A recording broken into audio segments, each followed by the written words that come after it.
valo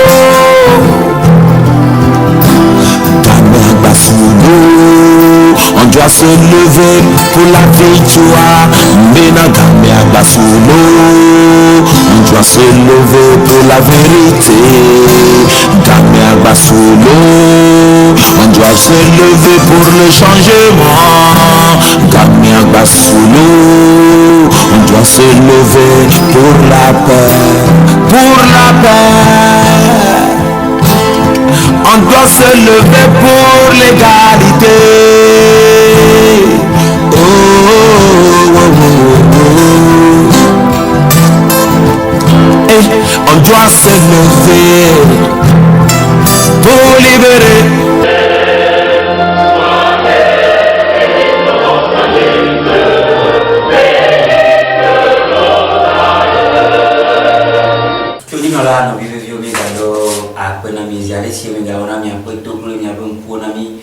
Sena mia depe nyao mi gabado mia bo ebe bakudo mia pe politique toreka bakule mia pe nyakado toreka matrode wa bo na magbone apeto jira akumebe apeto jira akume nyawe sonba mia depe nume yo mia ko metode de view de ko mia we partiale tira democrata ele gogo la fote e che me la tutto e che me la wane a tobe ko togo bi o le diwe 2020 avec Choco on n'a pas besoin de famille tout Choco 2020 les mia ko ablore matro de nya be nya kado la go e ma do bene a peto Celestin mi do be mi ho quella ko tesco nya ba ho meto de viode e nya we na goji e na nya go na e ni nana tao afisi afio sena e matro de gozi ka ma sonya no zeka e beare nyame poni nyaka kado to ade ngde ke mele po politique be nya edu nya comprendre be nya olo le nyame tongo avete tesco novi mdakwe no nto moaja ndo bela jifu como topata mi o bale doji o chawe le do kuto wa try tebe nyao nyame politique be nya il faut qu'on avait moi je vois une situation directeur américain banya fi kemi ka ta mi le me opposition chawe et parti au pouvoir chawe et puis a peuple qui normalement et tout eni jidu droit et doit si tout menon wa mi le nya oa nya ka do to mi et nous pas ta mi la ko ai ko ni wa mi fa pata ni wa se wa no ko ni tu wa ni bani de ka o de 2020 apeto jira kuma mi ko be to ko violente le douli le daba olibe yo le dit totro et dès que nous les yade 2020 ade au bronzande avec Choco 2020 ni totro bava 2020 ade kakade dile be 2020 totro là-bas mi ha chiamato poi ndo le tole Togo so pelo kaka wana fifi wa no le panya echidanu ne nya son ku viso po enweria to po velo sibi e bedidide so afire le mane Togo ani po so bi toto me kaka wana fifi le possible ma aussi na abrimane quand même ma ote si abi maso toto ani partout komi o kaka wana fifi ni ba le po ma o basi le eboadi si le Kenya mi bona le parti politique les démocrates ma o de ka ne ndela pana mi ndela Kenya ke ma o de donc miami le podo décider 2020 ma o ya wo ndele to go view Élysée de nous coller job et job les que nya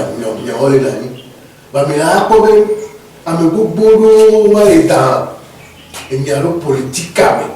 le aforope va na mo fika mo la so le nya te ponko ya me ne ba mo o tan ko wa dibe ma o ba mo nde ka ke ko to ne to go vie fi gbe be to go vi ne ye be to go vi ne ko e meji ne mu ke ni gbe di nya o et dès qu'on monte à Bomilo, moi oui pour un poteau fou. Muslim Toro, mawe pour apporter fou ya meko kwa boni Christo to chao mawe pour poto fou mawe do la popo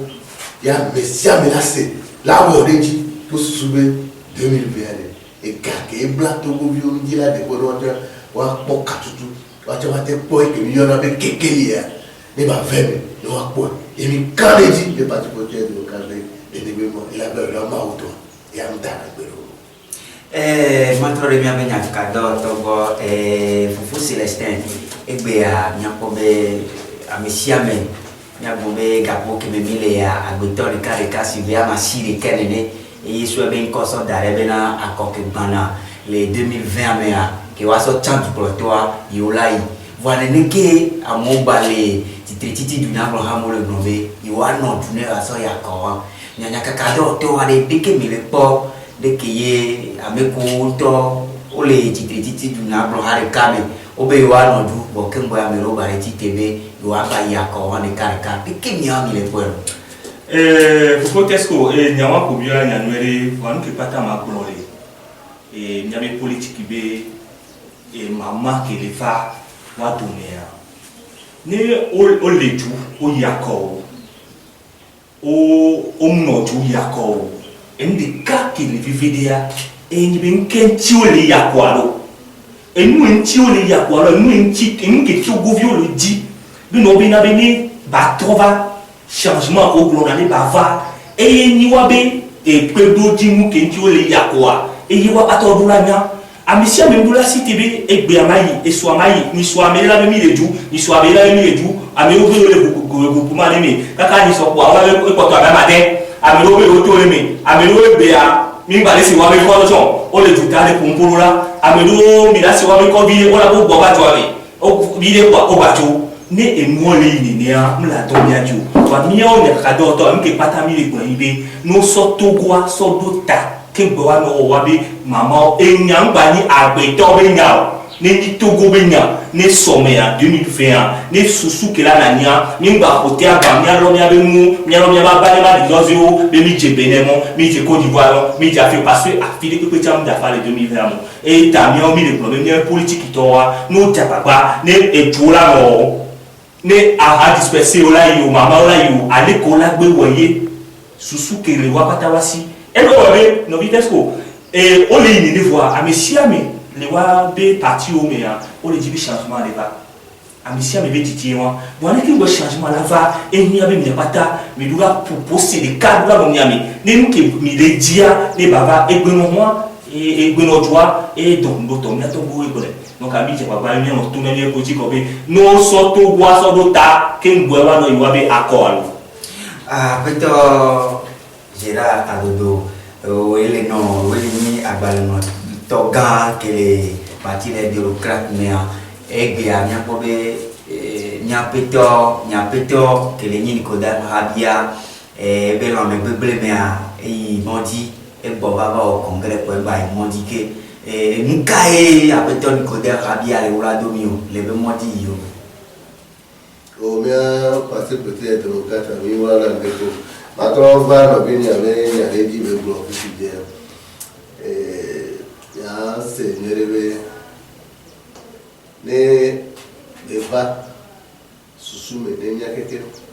le nous que objectif que mi visé et les ni Togo Benue et Togo Vio be China Togo Vio be de popo et mi so to ngaba Togo mi le wa be en kai be ne la mama ya do et apeto rabia le moji le bo le ke ta to kaka ate potore wa senya kunu le ke ta la o kaka wa to be yecha ya so ito adweme ye kusuwe afukemi le wa ya ko fide le ba fo e ba fo ko le wa do le ya ba ka ba jojoa ya to su ya bu e mo ko le na be la sogea mate no po nke nto yi wa me ame te la de go la nya nke pe ke me ne be no ba do do nya ni e ja pichuku ebe tro do be lo voa mumo Togo fo pere mumo be Togo be afuya ke mi le wa fo pere et tu dis elle peut pas pour le pot des tout vieux nous sommes les bananes la gamia sous et Togo vieux quelqu'un wa blako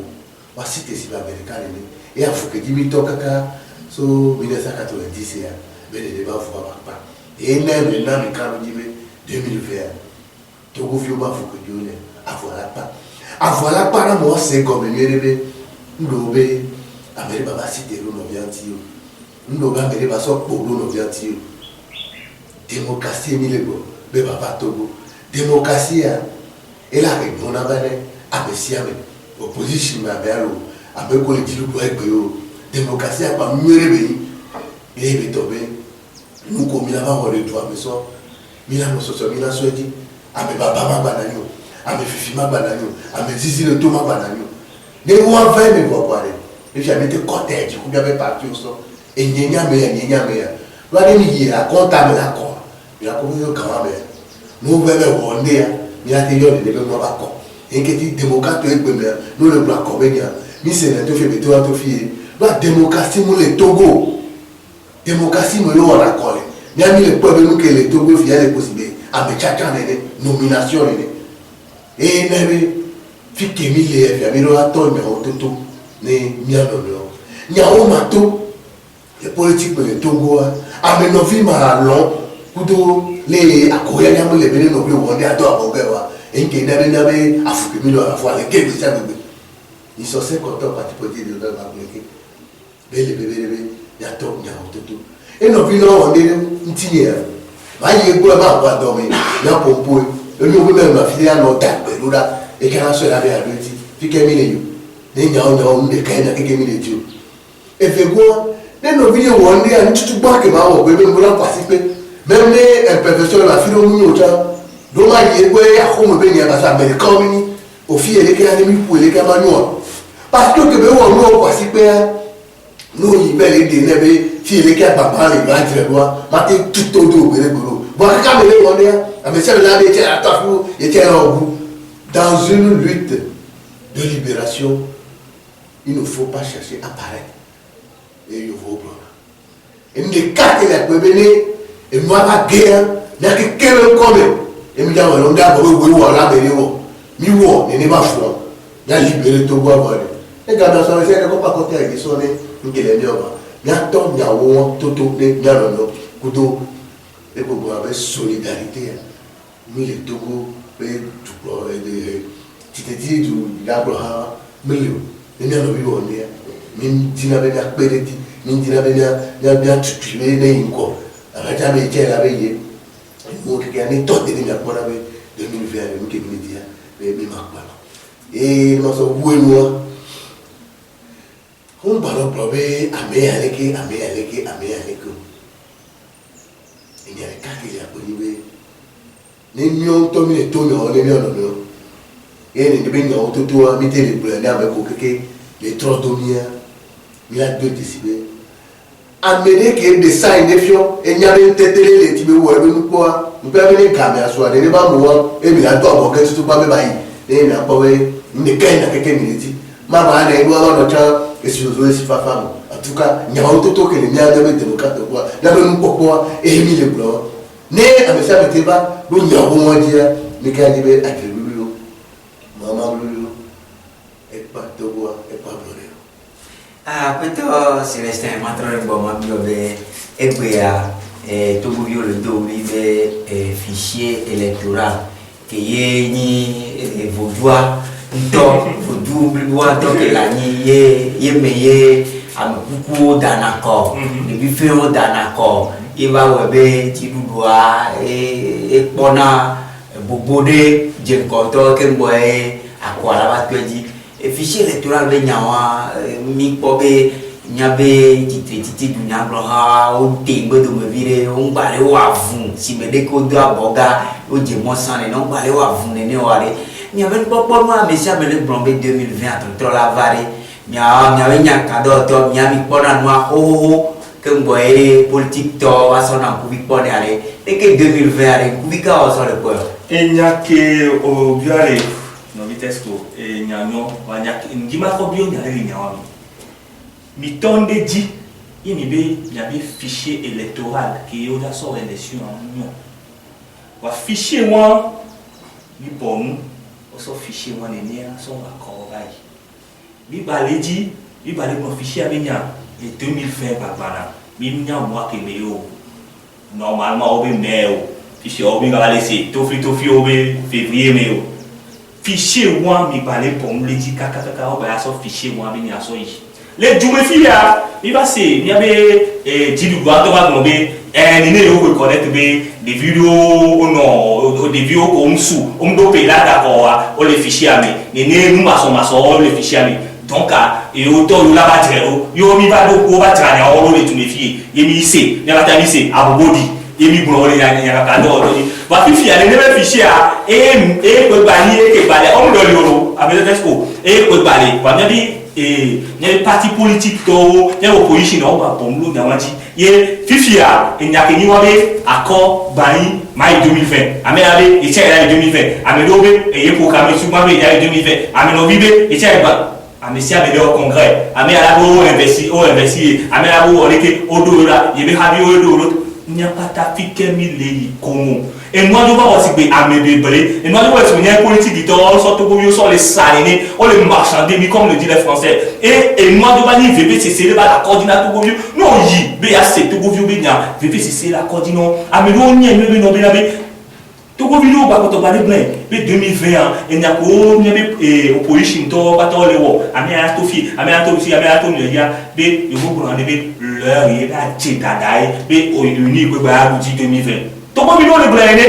et on ba le bon sami no be yo mja ina be dakona et no de ko et nous ko ye misto do toto di afunya ke mi toji depuis 2017. Il y a peut-être l'année, il faut chérir à la Valbentia, avant la radio depuis 2017. On va coller fini les 2018. Il fichier moi bien pour te balayer et sous kanti au balai au kaka on contrat on va fifi yo babé au bail accord. Et question combinaison de position parce que to govion bado kaka ne dit fifi ko ne mi doit na assurance kaka ne dit to govio bina accord la famille ya changement trop qui va pas dans le dia et la veine. Et n'y a commis de la boyon et nous tout baillons piché les deux abéna et fait quoi les kéola on l'a d'accord non mais que on l'a d'accord et toi mais aller les bien mon assurance que il est là tout govio et nous pour question commis au bien parce que nous il faut que nous et au bon moment mais les bio n'y a rien on a commis et toi mais désespoir les toi mais désespoir les toi mais et non voilà désespoir les toi mais à me coopérer au majorité. Amé a tiré le diable de majorité, le unité de majorité. Opposition de majorité. Voilà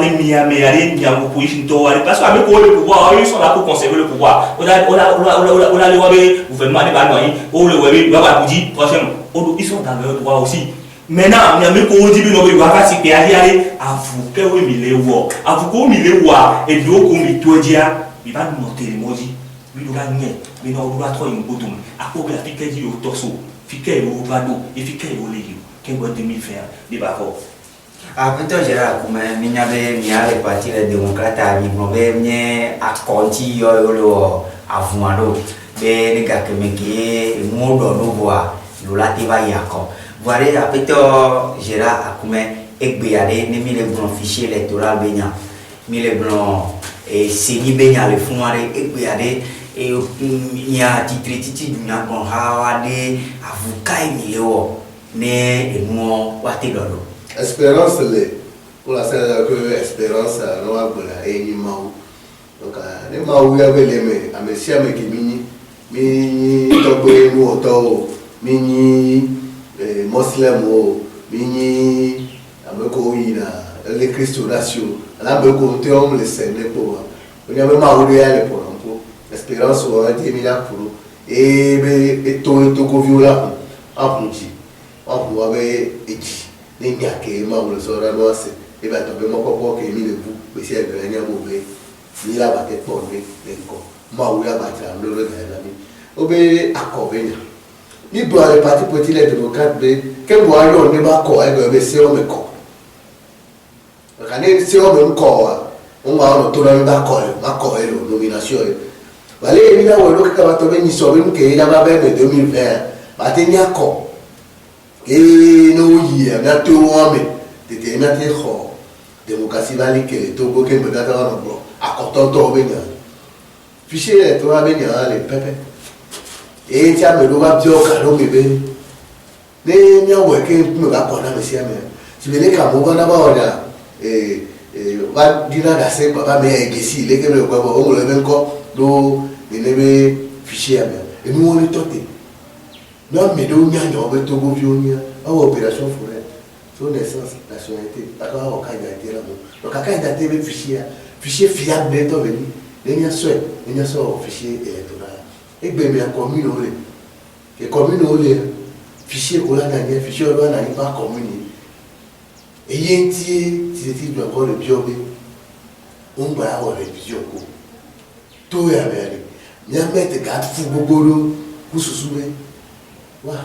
censé amour attends recensement compte carrément voilà recensement attends on a voir le Togo kéké nous voilà voir le sud vraiment le nord et nous a mais va trouver puis que a des fiac pour les fois et film ba ma comme là les va tomber où est quelque part il a d'officier à l'oni tout le monde et fait quoi il qui a pas payé on le brosser ni bien c'est nia on va essayer que le c'est les codes électoraux là il y avait c'est on met 20 do doit il y a on les mis les profils l'accord pas ta pour on va y homme les même on les seigneurs parmi les biobé les amènent un deux bureaux de vote à mes écarts on a identifié la nyama on a de biométrie les nyama pour le blanc et on va nous amener même code électoral mais nous attendons donner les mêmes mots créneaux et tombons et on d'accord c'est à contact pour l'année les bureaux de vote à mes écarts nous n'avons contact pas bali quand même ici avec quoi et on va centraliser il a gagné nous voulons quand même il va à monsieur et le beau on a posé le beau tout nous comme quoi et bon là mais c'est million il y a qui miracle bon nous bien sur bureau de vote à mes écarts pour le connaître monsieur et c'est mis à va les programmes nous voir il y a que si des problèmes avec il y a que du programme le bureau de vote et on est quatre pour constitutionnel encore oui on doit nous dit réforme de kakana bi ba mi le seigneur ko no ko sa na me tada wo wa no amoko ate to am ko de avec no ko to cha no mi o ku vi otro bele kia la be lo le possibility ne ba mo no ba lo ko akon to alo yo de me no ni bien bien on va ko se si ti ju la ko la cité quoi o pa na nya oza ni a ke ngule fi a minute ni no mu nya sa le ko ne le tu ne me ni la wa akon ba ko ti lu wa nous l'avons dit, nous vivons au lieu il y a des gens qui ont été à Kofa, il y a des gens qui ont été il y a des démocratie, il y a des gens Mido hakuna nya petuji nolo pata kewe uwa wetu nami kewe bale pomi kakabado welewe kia nya balon kuji nami be mile ho nya be nya kado to kewe na be Celestin bakudo mi ape agbale monoto ga que le parti les démocrates mi kewe na be apeto Gérard Abdou akume mi agbonre be mi tia bebe ni mi agbatroba mo